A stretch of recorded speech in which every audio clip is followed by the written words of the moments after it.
Welcome back to the Pink Girl Teaches channel, where we explore the wisdom and teachings of the Bible. I am Joy, a trauma-informed life coach who works with victims of narcissistic abuse. If you are interested, you can connect with me at www.pinkgirlteaches.com. Today we have an intriguing story to discuss, one that unfolds in the Book of Esther. Our focus, Haman, a character with narcissistic traits, whose journey is intertwined with spiritual warfare and divine connection, or divine intervention, should I say. And it's my prayer that it would encourage you on your journey of healing and recovery. Before we do get into the video though, I want to take a moment to invite you to join me tonight at 7 p.m. Central Standard Time, where I will be going live.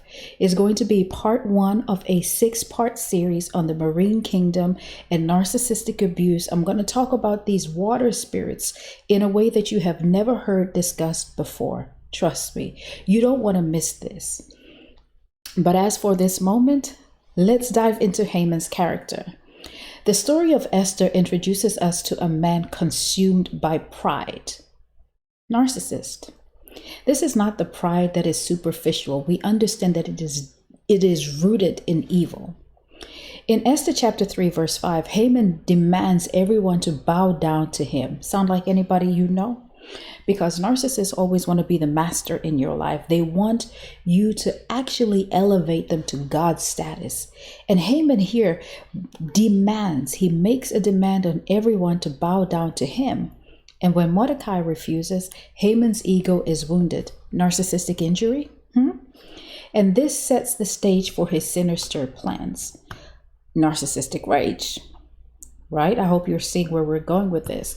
But I want to explore how God works behind the scenes, because oftentimes survivors get caught up, in the moment and in the pain that you can sometimes forget. And this, I want you to understand, is the deception of the enemy. You can get so caught up in the moment and the frustration and the pain and the sorrow, and just your whole world has been thrown upside down. You wonder, where is God in all of this? How could he let this happen to me? How am I going to get out of this?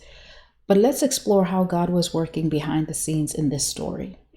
Although the name of God is never mentioned in the Book of Esther, his providential presence is evident. Esther chapter 4, verse 14 reminds us that God's plan cannot be overthrown, even in the face of adversity. The story of Esther is not just a historical account. It is a story of spiritual warfare.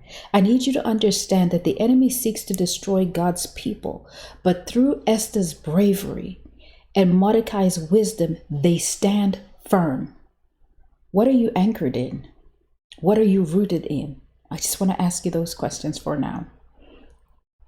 And the stance that Esther and Mordecai took illustrates the battle between good and evil that transcends time and continues today.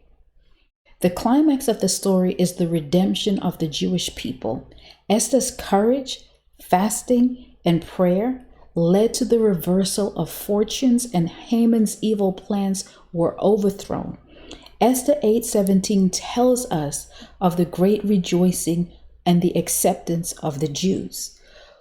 Part of your spiritual warfare strategy when you are healing and overcoming narcissistic abuse must include prayer and fasting. It is going to require that you are courageous, and you will face challenges. But child of God, you must remember that God is for you. And according to the word of God, if God be for me, if God be for you, who can be against you? In conclusion to the story of Haman in the Bible, or in the Book of Esther, should I say, I got a little tongue-tied there. It teaches us the valuable lessons about the dangers of narcissism, but it also speaks, and I want to focus on the divine intervention of God. This is his redeeming hand, the finger of God throughout the story of Esther, right? And there are lessons here for us that I want you to take away. More than that, I want you to go back and read the Book of Esther. Go back and read the Book of Esther and reflect on this story. And as you reflect on this story, remember, God's plans can often be hidden but his presence is always felt. Sometimes we feel like after these situations, we're so dirty, we can't even go to him. But let me tell you, the dirtiest person is the one that needs the bath. There is nothing to be ashamed of in the face of the God that created you and the God who loves you. I want to thank you so much for joining me today on Pink Girl Teaches. If you found this video to be insightful, please like, share, and subscribe for more biblical perspectives. And if there is a biblical character that you want me to discuss that you know is a narcissist, go ahead and drop it in the comments. And may you be inspired by the timeless wisdom of the Bible.